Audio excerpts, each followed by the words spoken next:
No way. Way up to, pal. Who's a good boy then? Who's a good boy?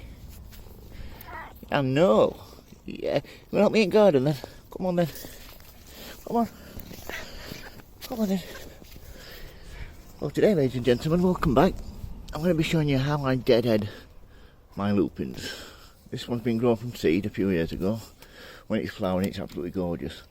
But to encourage some more flowers, all you need to do is get to the main stem, like so.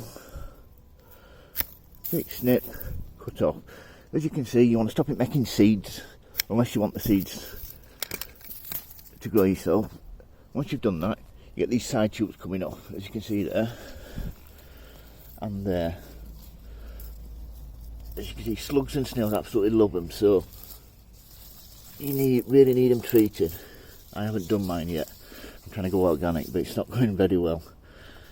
Also, lupins, they're very good for the soil. They actually fix nitrogen in the roots. So that's how to deadhead your lupins. Any questions, don't hesitate to ask. Please subscribe, and if you like, please give me a thumbs up. Thank you. Bye.